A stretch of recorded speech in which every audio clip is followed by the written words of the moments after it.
What situation were you in where the outcome was questionable / risky and you just decided and said, fuck it, and went with the risky choice? How did that turn out for you? I flirted with a friend's ex, Gerrit, who he treated like shit after he started dating a new girl, Girl B. We got into a big fight over it, but I started dating Girl A anyways. We got over our fight and he's now engaged to Girl B, and I'm engaged to Girl A. So I think it worked out pretty well, all things considering.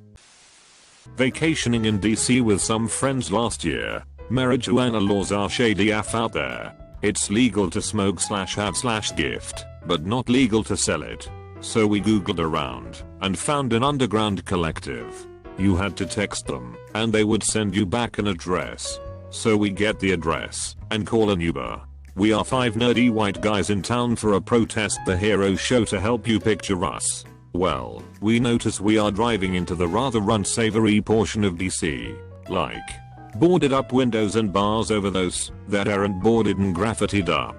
We decide we really don't want to get out here, but our Uber driver essentially kicks us out. We immediately get swarmed by a group of 5 gangster looking people hitting us up for cigarettes and money. We weasel our way away and start walking towards the address. No car or transportation with pockets full of cash for some weed in the ghetto. Well, we get to where we were supposed to go. A boarded up shop front with a 6'4", 300-pound guy with dreads waves us over. We walk up to him, and he apparently knew why we were there. He takes us inside to a windowless lobby and tells us to get out our wallets. Immediately knew we were getting fucking robbed and possibly worse. I've seen The Wire and knew what's noted in buildings like this. I hand him my wallet and he rolls his eyes and says, "Get your ID out, fool." He verifies we are all 21 and then opens a solid metal door. It was like a fucking movie. He opens the door and Snoop Dogg is playing, and there are 10 tables set up in a circle full of high quality bud and edibles and all sorts of things. We make our rounds, buy a bunch of stickers and pens. Got gifted our associated weed gifts for making purchases.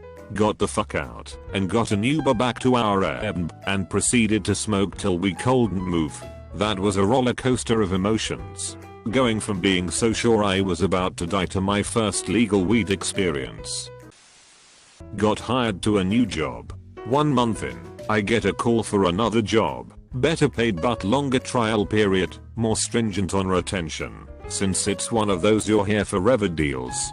Decided to kick my bird in the hand to the curb and give it a whirl with the new job. I felt awful, to be honest. Manager at the place I left was awesome, but it had to be done.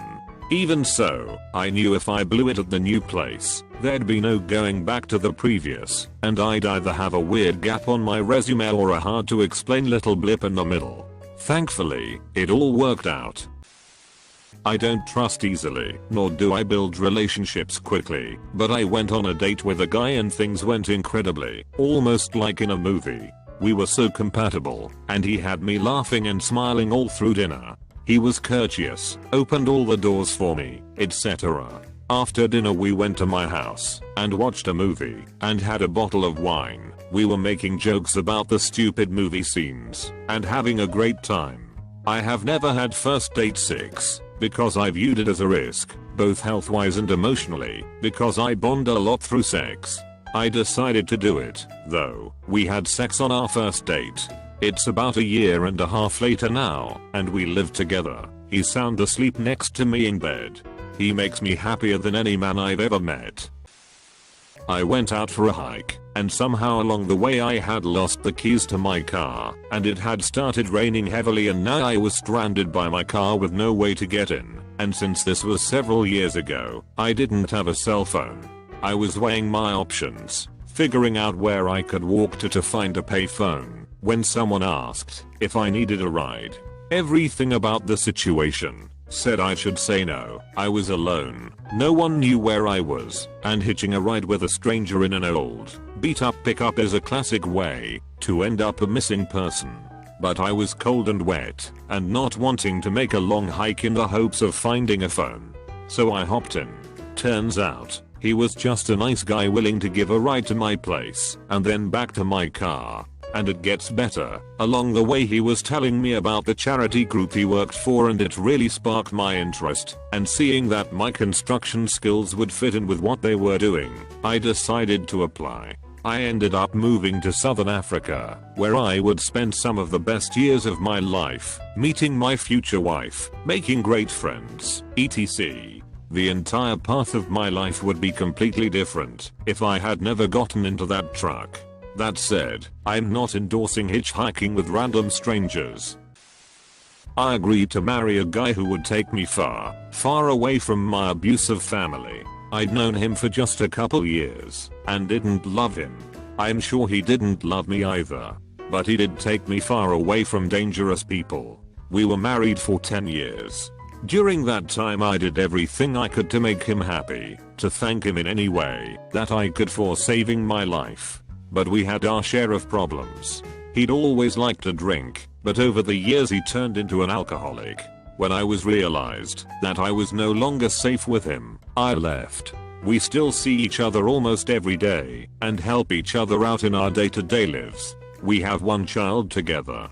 He stopped drinking, and for a while we talked about canceling the divorce process. But it's not going to happen.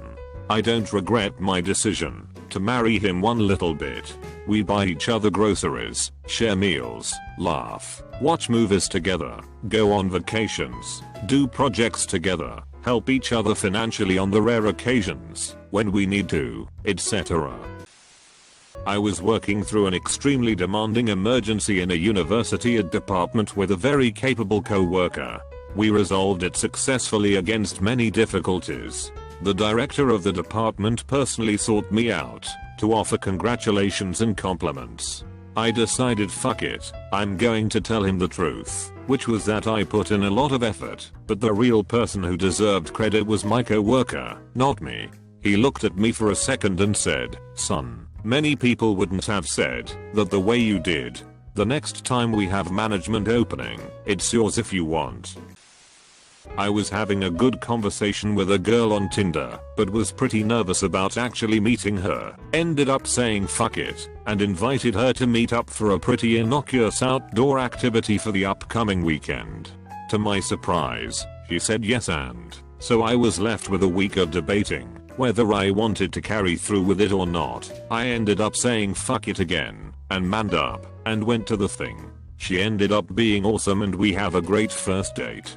We're married now.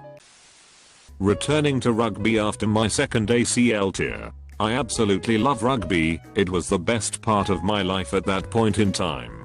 A year later I tore my ACL for the third time. No one was surprised. A couple of family members won some money based off the bets they made, not on whether it would happen, but how soon.